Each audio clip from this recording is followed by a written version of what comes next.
Well, welcome back, everybody. Worship at Home, week 76. We're down here in Louisiana with the kids.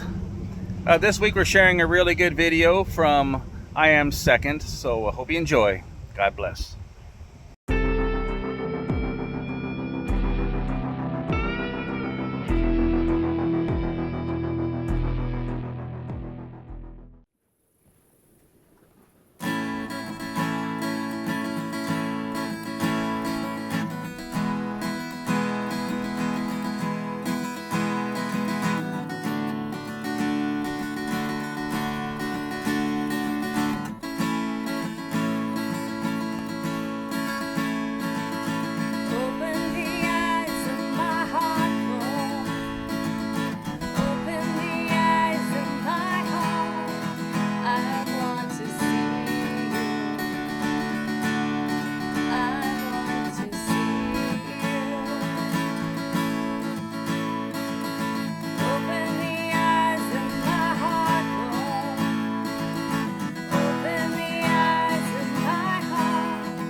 Psalm 147:1. Oh, give thanks unto the Lord for his good, to sing psalms unto our God. What about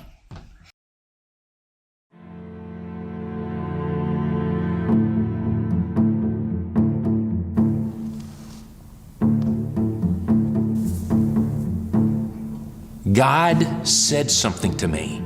It's like he spoke to me so clearly. I heard him word for word. And he said, Alex, would you rather have an easier road with less fruit or a harder road with more fruit? And I was so stunned at that. I turned to my wife and I said, God just asked me a question. And she said, "What?" And I said, "God just asked me a question." And she said, "Well, what did you say?" And I said, "Well, I don't know. I didn't answer."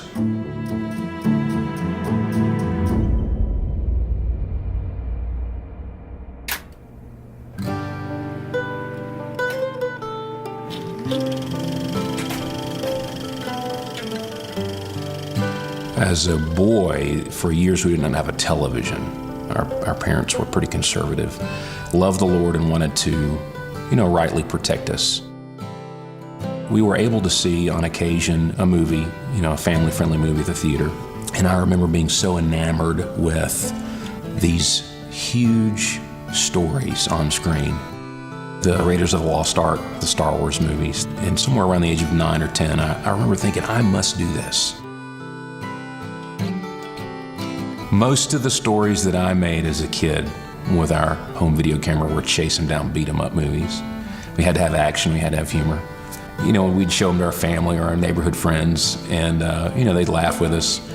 But the older I got, I remember seeing how a good story would impact the audience. And that was my wake-up call, that God could say, "Alex, I can use your desire to do this for my purposes and do more with it than you ever thought possible if you trust me with it."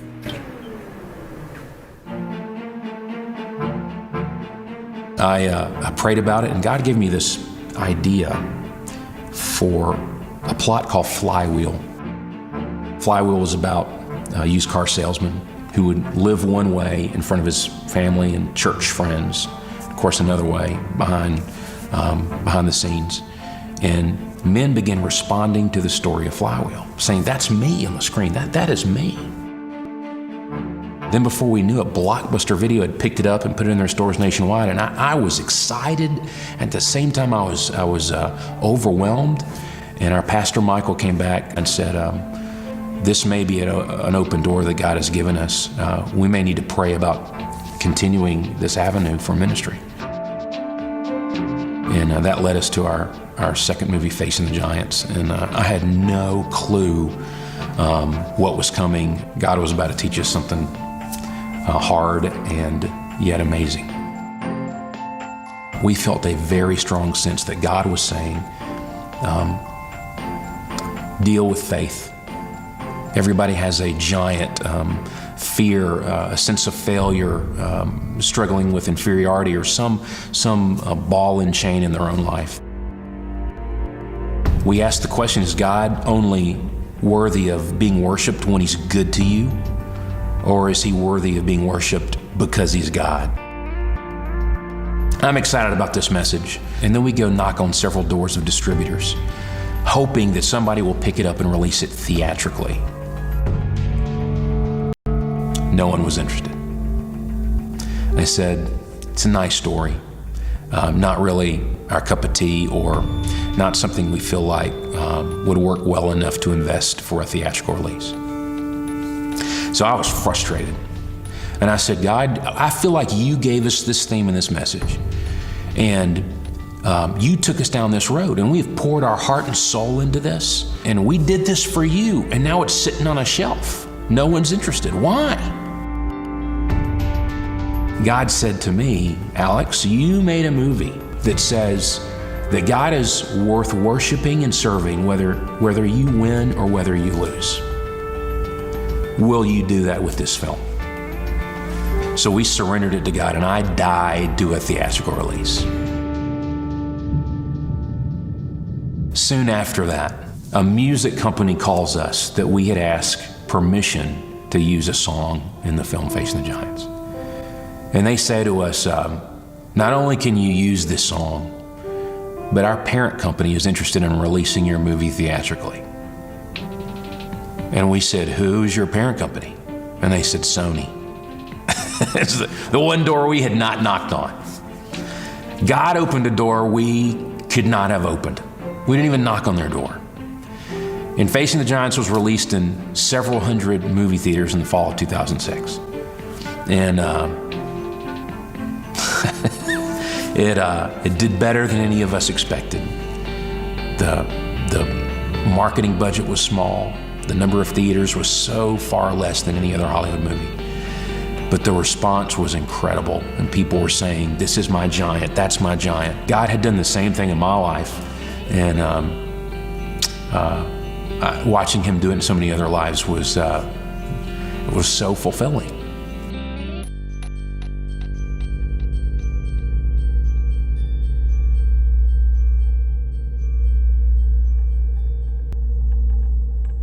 As the platform expanded for us to tell these stories, as more theaters jumped on board, as more ministries caught hold of what these movies could do for people, for some reason,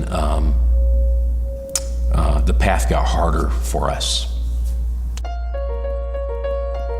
My time with my wife and my children began to lessen and lessen and lessen. And that began to pull on my own identity. Who am I? What am I supposed to be doing here? And it would only get harder from there. As we continued praying, God impressed on us to make a film about a marriage totally surrendered to Him. God gave us this concept for what we called the love dare, about a husband whose marriage was failing, and so he wanted out, his wife wanted out, and the husband's dad, who had trusted God late in his life, comes to him and says, "Don't get divorced yet. I want you to hold off for 40 days before proceeding. And I want you to apply these principles to your life and how you treat your wife for 40 days. So we make this movie Fireproof. And my brother Stephen and I start praying through, should we write this book, The Love Dare, for real? And as we're working on this book, and we find a publisher for it, before it comes out, issues in my own marriage started to bubble up to the surface. Some insecurity in my wife and some of her frustration that because I was pouring so much of myself into something that was good, she felt in many ways neglected, put on the back burner. And she's saying, Alex, and I need you to continue pouring in and loving our marriage. I feel like you're pushing me away so you can do some good for other people. And I knew she loved me and I knew I loved her. But I was thinking, what is going on here? I'm writing a book and making a movie about how to have a godly marriage, and my own marriage is being stretched and pulled more than it ever had. So we agreed to go to counseling, marital counseling. And while we are in counseling, this book, The Love Dare, on how to have a good marriage is being released. So God, it's not that The Love Dare wasn't true and didn't work, because they are biblical principles, and I ended up doing it in my own marriage. But God stripped me down to the core and reminded me, just because I know some truth here doesn't mean that I've got it all figured out in my own heart. And that I needed Him as much as anybody. I had to cling to His grace and His truth as much as I ever had.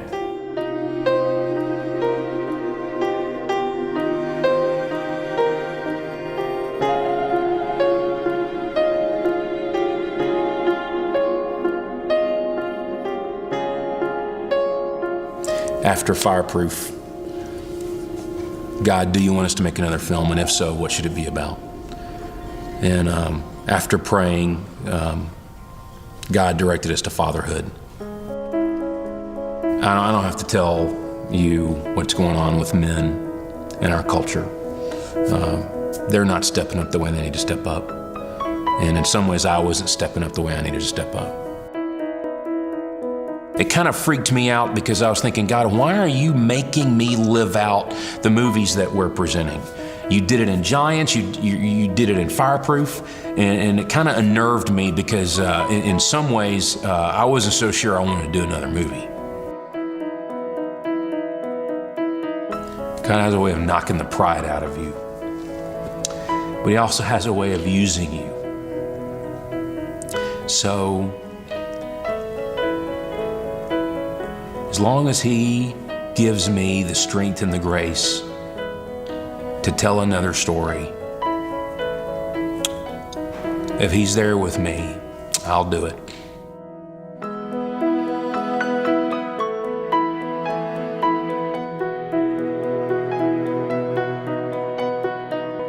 My prayer is that Courageous grabs men by the throat and reaches into their hearts and sparks them to chase after God.